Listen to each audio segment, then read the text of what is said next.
I started, but That's because he wants to. But no, he doesn't want. He wants to come with him. Okay. It's just. I see it like that. All right. Hello. Happy Monday to you all. Hey. Yes. It's like the first cold. Yeah, I was walking. I was like, I don't have a jacket today. Oh, you don't have a. No, I think I'm in denial, maybe. You'll get warmer. You will. I like 5 degrees. Okay.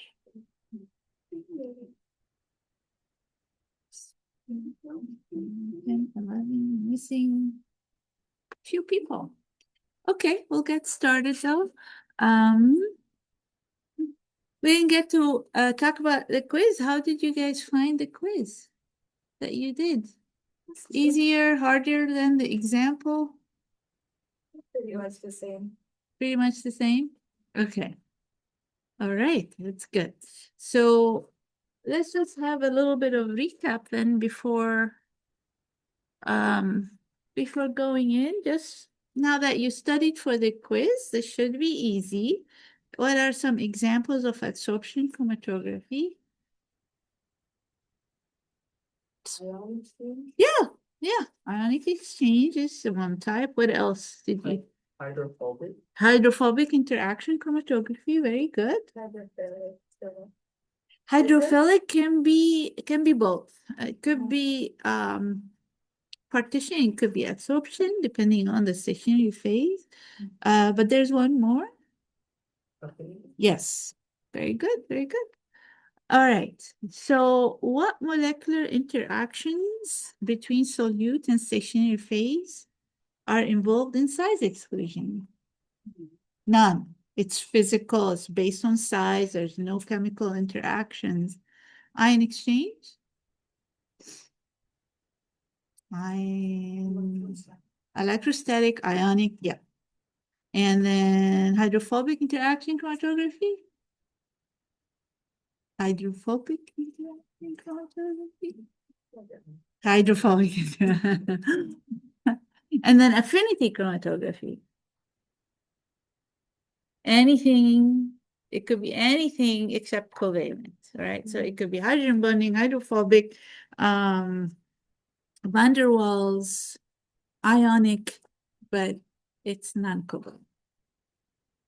All right, so we talked about increasing the strength of the mobile phase. How would we do that in reverse phase chromatography? How would you change the mobile phase over time? Increasing the polarity. Increasing, it's increasing something. Mobile phase. Organic phase. Yes. You increase the concentration of the organic phase. You increase the polarity is in normal phase. It's always confusing because they're opposite to each other. In hydrophobic interaction chromatography, what's the mobile phase usually? You start with? What's the mobile phase that you start with in hydrophobic interaction chromatography? High concentration of salt, right? Hydrophobic interaction chromatography, it is mostly used for proteins, and you really want to shield the charges on the protein so they interact via hydrophobic interactions with the column. So you have high salt concentration. So over time, to get the protein out, you reduce salt concentration down to just using water. In ion exchange, what do you do? What do you change? It's usually a buffer. Your mobile phase is usually a buffer. So what do you change over time, potentially? The pH and or salt concentration. In affinity chromatography, you can change the pH, you can change the ionic strength, you can do different things to reduce the interactions with the specific compound with the stationary phase. You can sometimes add the same functional group that is on the stationary phase. So if you have lectin, for example, on the stationary phase, you can add lectin to the mobile phase to help the components, glycoproteins usually, leave the column and interact with the free lectins in the mobile phase. So that's called very specific elution. Non-specific elution you can change by changing pH or the salt concentration. So what is the order of elution in hydrophobic interaction chromatography? That is the most polar compound that comes out first, or the not polar, most hydrophobic compound that comes first, or the least hydrophobic compound that comes first, or leaves first in hydrophobic? Most hydrophobic or least hydrophobic? What's rule number 1 in chromatography? Interaction with the stationary phase. I know it's Monday, huh? Interactions with the stationary phase. So if it's a hydrophobic interaction chromatography, so the most hydrophobic will elute first?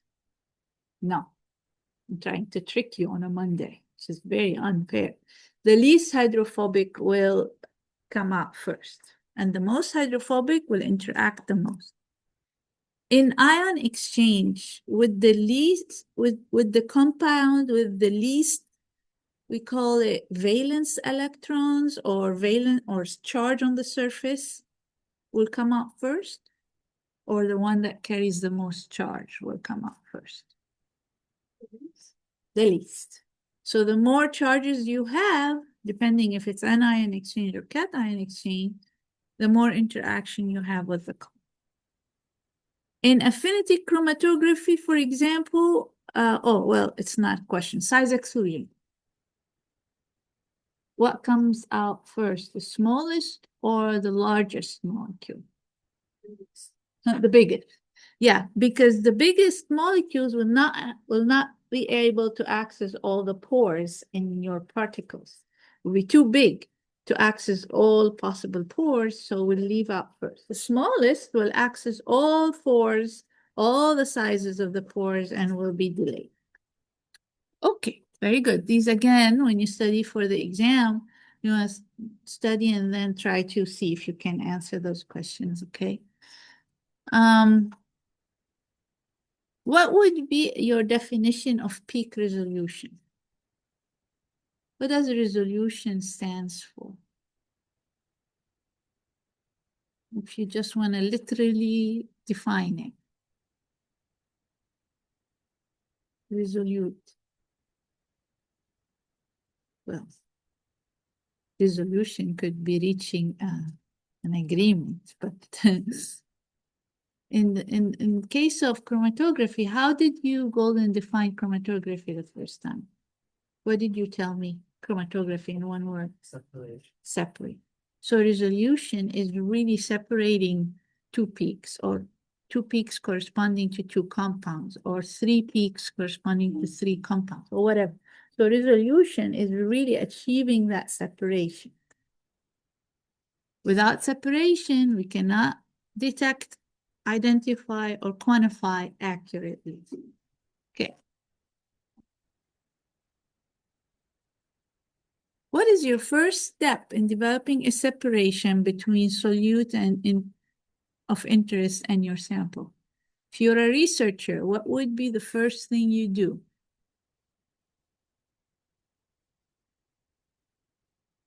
Research. Yes. Yeah, look up references, and then after you look up references, try to see what would work in your lab, what do you know about your components, how do you go about selecting a stationary phase, a mobile phase, and so on. Okay. All right, and we kind of started maybe this slide. No, we didn't, right? Let's define few terms that will help us as we explain resolution and how we achieve resolution. First term is retention volume. When we hear the word retention followed by volume, the volume we refer to the mobile phase. In liquid chromatography, the mobile phase. So how many milliliters or volume of the mobile phase was needed to get a compound off the column? So that is the retention volume. The volume of the mobile phase used until we were able to see a peak for the compound. And the peak, we see it when the compound leaves the column and goes to the detector, then we can get a signal that is recorded as a peak. So, but most commonly, we don't use the volumes. What we use is something called the retention time. So instead of measuring the volume from injection to detection, we just measure the time. And that is called retention time. So from the injection time, times 0, to the highest point in a peak, that would be the retention time of the compounds corresponding to this peak. Okay? So often in chromatography, we use retention time. Okay. And when we want to identify, the simplest way of identifying a compound based on its retention time is comparing it to the retention time of a standard or a known compound or a reference that use the same method. Often, you really have to run the standard to get the retention time, because from one system to the other using different columns, you don't have exactly the same retention time as in a publication. That's why you really have to get standards, so that if you want to identify purely on retention time, you have to run a standard on the same equipment under the same conditions.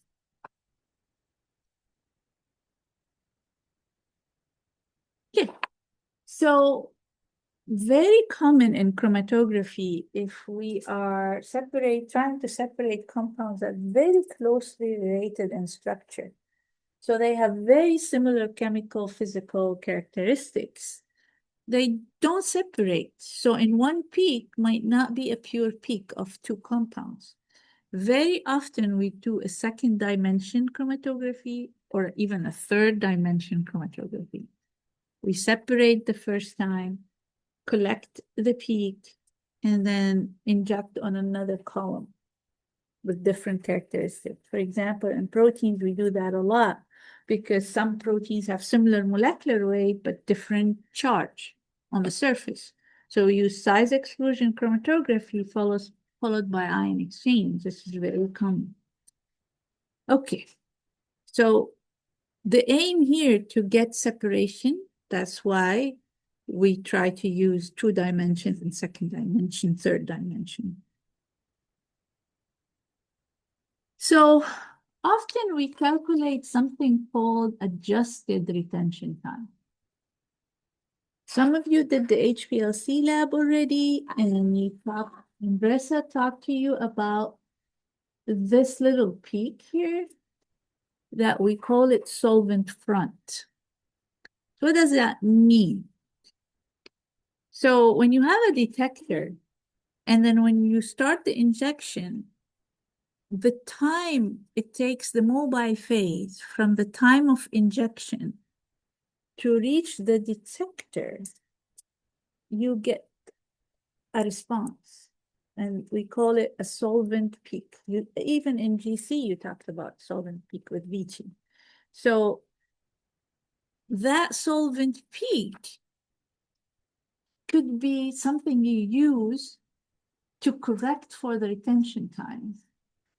So every time you run, most chromatographic detections will show you a solvent front, which is also the void volume until from injection to the detector is called a void volume. So the volume it took to pass through the column. Okay, so when the solvent reached the detector has a response for that solvent. So you see it as a solvent peak or solvent front or void volume. So often you can correct the time of the retention time it took to get to peak 1 by the retention time to get to the solvent front, and you call it T prime R2 and then T prime R1. The ratio is a separation factor. The higher that value, the better resolution you get. This alpha, the higher it is, so the higher the difference is between T prime R2 and T prime R1, the better separation of peak 1 from peak 2. That is considered the separation factor. All right, these are terminology that we would use as I go forward. Any questions? Anything you would like me to repeat? Okay. All right. Let's dig deep into resolution. So resolution, if I want to put it in equation, so the resolution equal 2 times the difference in time between peak 1 and peak 2, or peak 2 and peak 1. The difference in time over the width. The width of peak 2 plus the width of peak 1. The wider the peak, the lower the resolution. Because this is in the denominator. The wider the peak, the lower is the resolution. So think about it. I'm going to just draw it to illustrate this phenomenon. And this is often a way that you quickly test the efficiency of your column. Because usually a very fresh, highly efficient column, and if you already have a method to separate two compounds, you already have the method, everything is working fine. Day 0 of the column, good method, good separation. Day 0 of the column, you get two very sharp peaks. Okay. Fast forward into after 1,000 injection on your column. No matter what you do, you clean the column, you do great maintenance of the column, but the column deteriorates and loses efficiency. So what happens is gradually these peaks are going to increase in width. I still have resolution. You can continue to use the column. Fast forward to 1,500 injections. Then the column is really bad now. Very tired, lost some functional groups, so it's not good anymore. So you see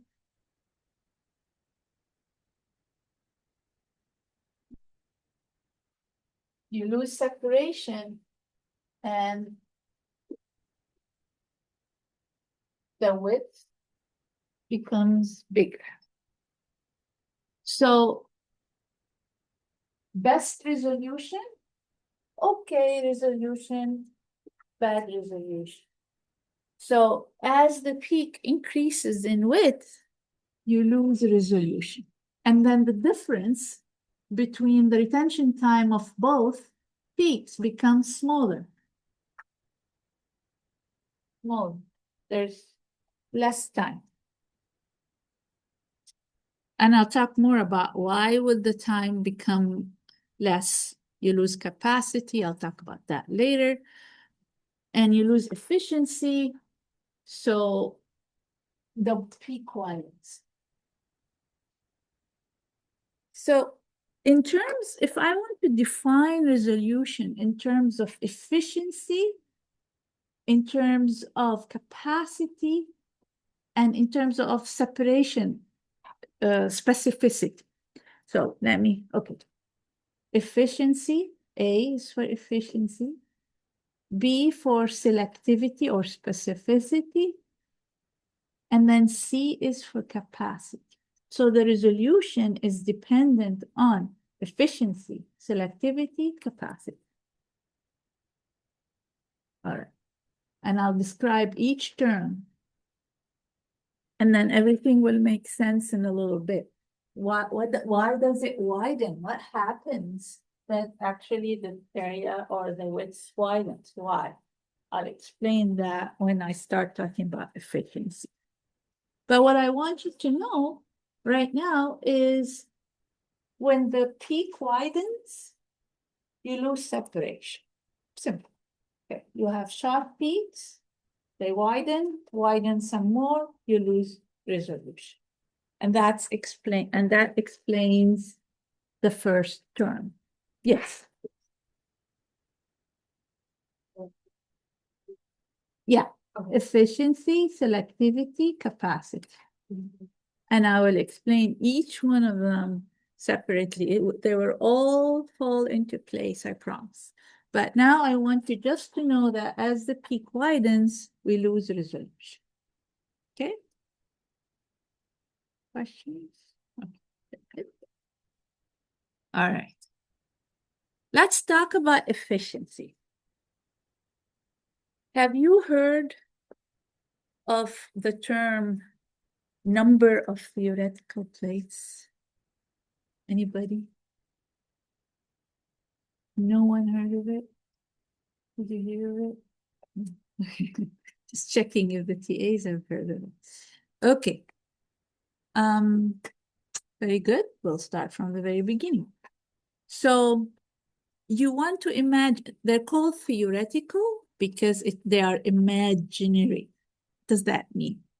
So in the drawing here, imagine that this is a column, you have a cylindrical column or your capillary column, doesn't matter, a column. In each column, you would want to imagine segments in these columns. And each segment is a theoretical plate. So what does each segment represent? It represents an equilibrium between the mobile phase and the stationary. So whether it is partitioning of the solute or distribution of the solute between the mobile phase and the stationary phase, you reach an equilibrium. It's like any chemical reaction, you reach an equilibrium. As the compound goes through the column from beginning to top, there is a series of equilibrium. So in every segment, and one equilibrium happens, and then the compound goes to the next segment, and another equilibrium happens, and so on until the compound leaves. So these segments represent the number of equilibriums that the compound goes through as it passes through the column. So let me draw it so that you can visualize it a little better. It does help if you draw with me on your notes as well so that you can remember. I meant to tell you that every time and I won't forget. So I'm going to draw a column. So the column that I always draw is kind of like your HPLC column, but this happens also in GC. It's more of a capillary. All right, so what happens is you inject your sample and it sits on the top of the column. And let's say you have A and B. That's for simplicity. Two compounds. As they go, and then here's your mobile phase, right? Mobile phase is always going in one direction from where you injected all the way to, a defect.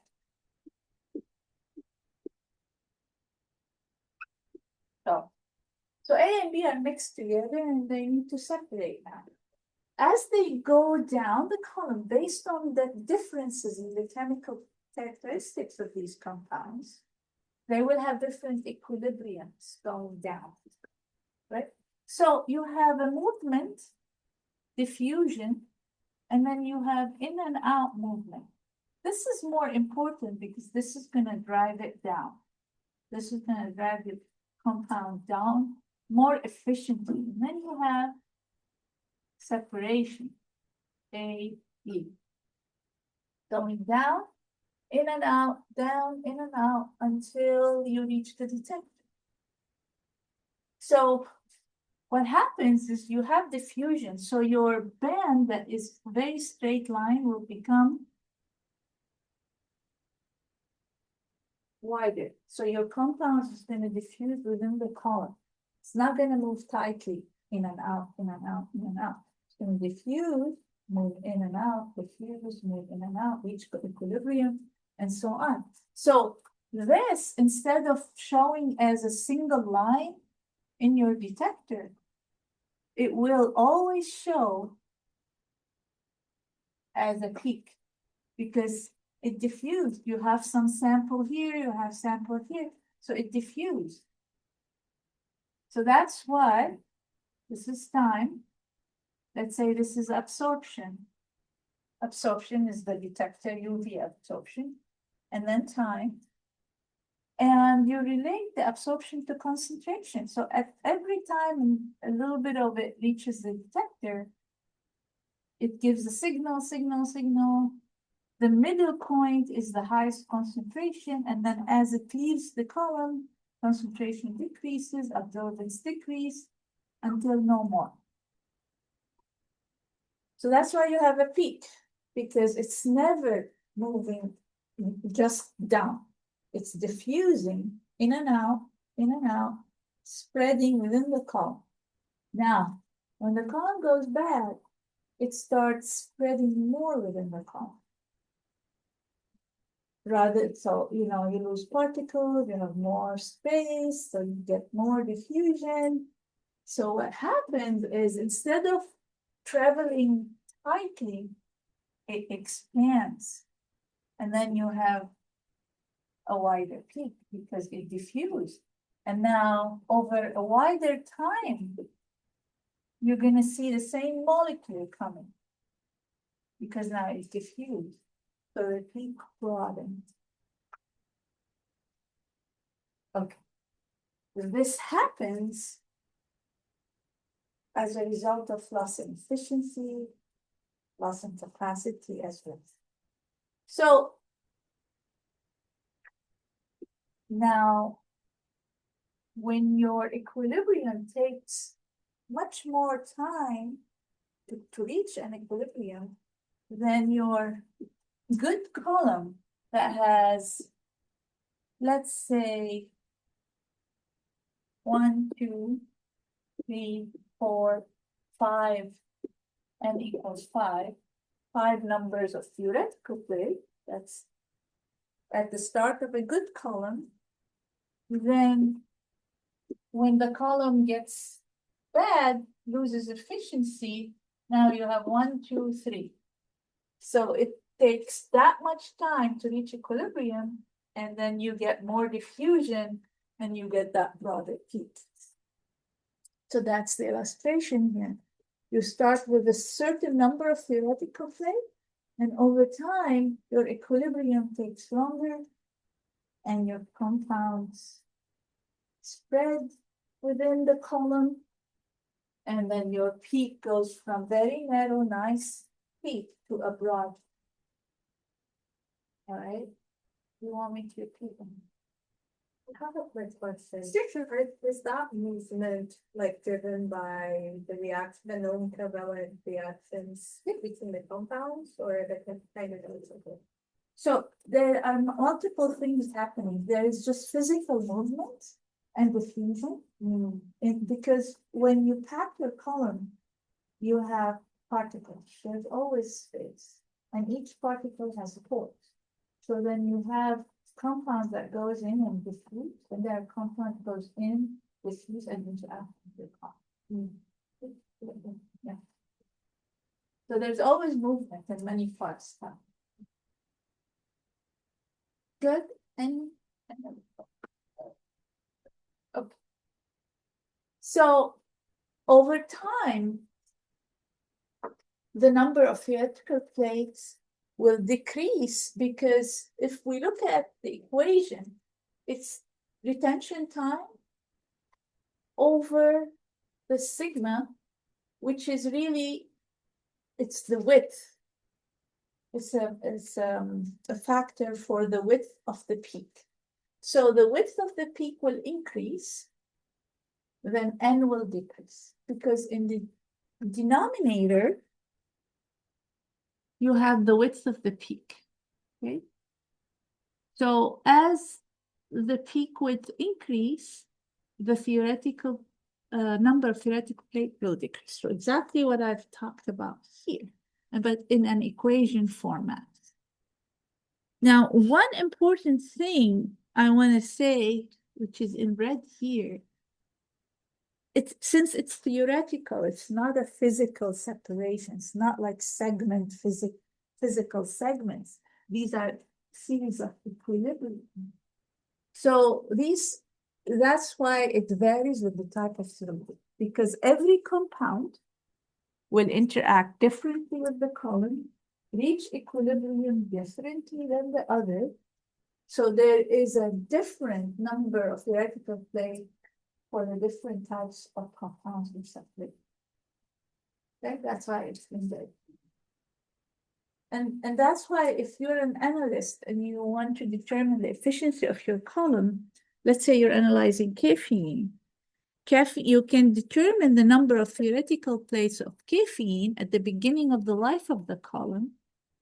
Then in order to test the life of the column, you have to use caffeine after 5 months of use or a year of use, the same compound. It will be different for caffeine than it is for hydroxycinnamic acid, for example. Okay. All right.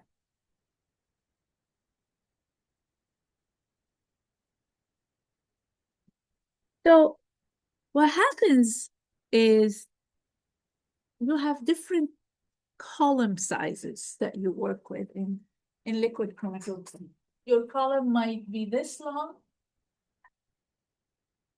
or this long or even shorter. Okay, so the length of the column will obviously impact the number of theoretical plates. So then now this is misleading, because different columns, this column might have higher number of theoretical plates than this column, this column. That doesn't mean that this column is more efficient than the other. So we have to take into account the length of the column, and a better measure of efficiency becomes the height equivalent of a theoretical plate, HETP, which is the height equivalent of a theoretical plate, meaning this, the height of this.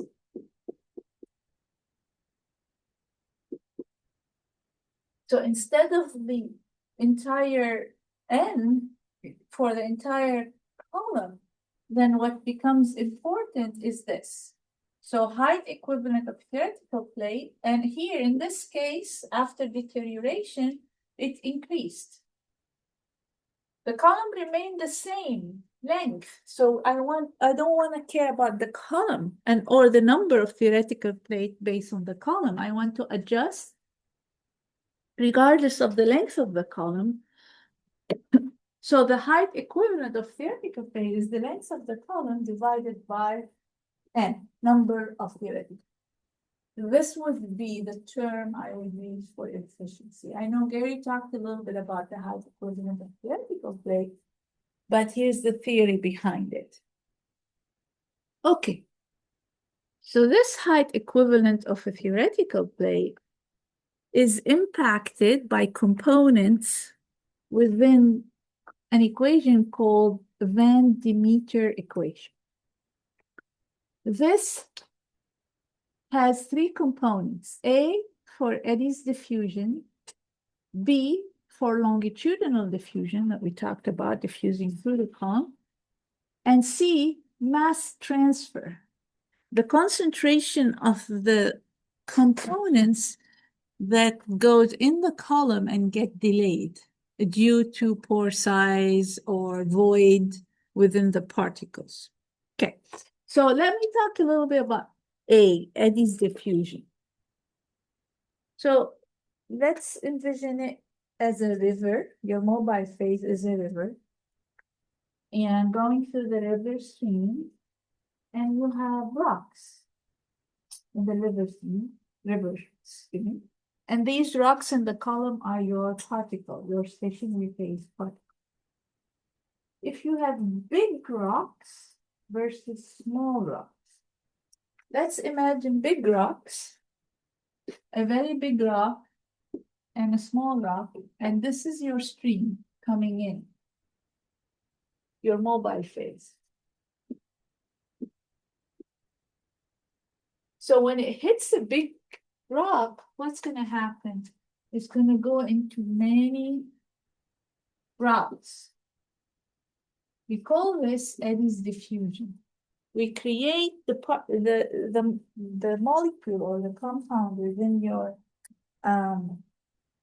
sample now has multiple routes it's going within the column. That is going to cause an increase in your height equivalent of theoretical plate, because now you have diffusion, multiple paths for diffusion. Then you have, as A goes up, as eddy's diffusion goes up, your height equivalent of theoretical plate goes up. Okay, so we don't want that. We want to limit the A factor. How we limit it is we make sure our column is packed with fine particles, small particles, and well packed, so you don't have so many paths that your molecule can take and diffuse and widen your peak. Okay, we don't want that. Longitudinal diffusion is natural, like I said. So there is always a diffusion within your stationary phase and then going in and out and diffusing, which causes widening. If so much of that is happening, a lot of longitudinal diffusion is happening, that means this will widen. So again, high V gives high equivalent theoretical plate, widening diffusion. And then the C, like I said, is mass transfer. So if I have large pore size, your compounds are going to go into the stationary phase, get delayed, and that will reduce also the efficiency and increase your height equivalent of theoretical plate. Now, how do we make the C smaller? So I put here two drawings that are not in your slides, but just to visualize, to make the C smaller, we can have a column that has a solid core, that non-interactive, and a thin layer of your stationary phase. If you have thin layer, there's not much for your sample to go in and get diffused and lost and spend time on the column. So that thin layer prevents it from really spending a lot of time inside of the column. Thin layer. Or if you have a capillary column, like in GC, also high performance liquid chromatography, sometimes we call it UPLC, ultra performance liquid chromatography. We have also capillary column. So only the outside, the capillary column, is only the outside has a thin layer. So the C factor is very small. There's not much room to go in here and get lost. It's always going in and out very fast. That's why in GC, your peaks are so narrow. You have much better resolution than HPLC because of the use of capillary column and very small stationary phase, very thin stationary phase. So the C factor is really, really small. So you can enhance resolution by having a packed column with a solid core that is not a stationary phase, or a capillary column with very thin stationary phase. Okay, so What is that U here? U is the flow rate. So the flow rate is you can control it. In the groups that did HPLC, you learned about flow rate because we adjusted the flow rate to 1 mil per minute. I don't know if you guys talked about flow rate in DC. No. Okay. So when you were doing your caffeine lab, we adjusted the flow rate to 1 mil per minute.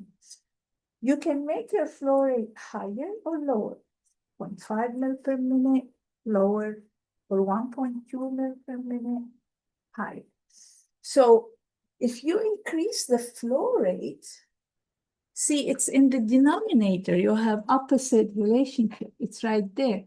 So if you increase the flow rate, your B factor will be lower. You're not allowing the compound to stay and diffuse within the column. You're increasing the flow rate of the mobile phase, so it goes in and out quicker. So you reduce that, diffusion, because now it's going faster through the column. You reach equilibrium faster. But if it's too fast, it's not good either. Look, if it's too fast, the opposite is going to happen. As you increase the rate, you're actually going to have an opposite effect because now you're not letting it equilibrate anymore. You're not giving the compound enough time to equilibrate. So it will diffuse and come out not as a sharp single peak. So the flow rate is very important. You really need to find the sweet spot where you have the lowest height equivalent of a theoretical plate. So very fast is not good. Very slow is not good either. So you adjust the flow rate. Sometimes you adjust the temperature. In HPLC, we have an oven that we put the column in, same with the GC. You have a column in an oven, but in HPLC specifically, we don't raise it to very high temperature to evaporate. We just increase it a little bit. With higher temperature, what happens to the viscosity of your mobile phase? Increase or decrease? Decrease. Decrease. So the movement will increase or decrease. So at higher temperature, the viscosity always decreases. And when the viscosity is low, then it moves faster. And then everything dynamically moves faster.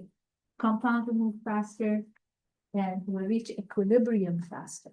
So you can actually reduce the height equivalent of the theoretical plate if you increase the temperature a little bit.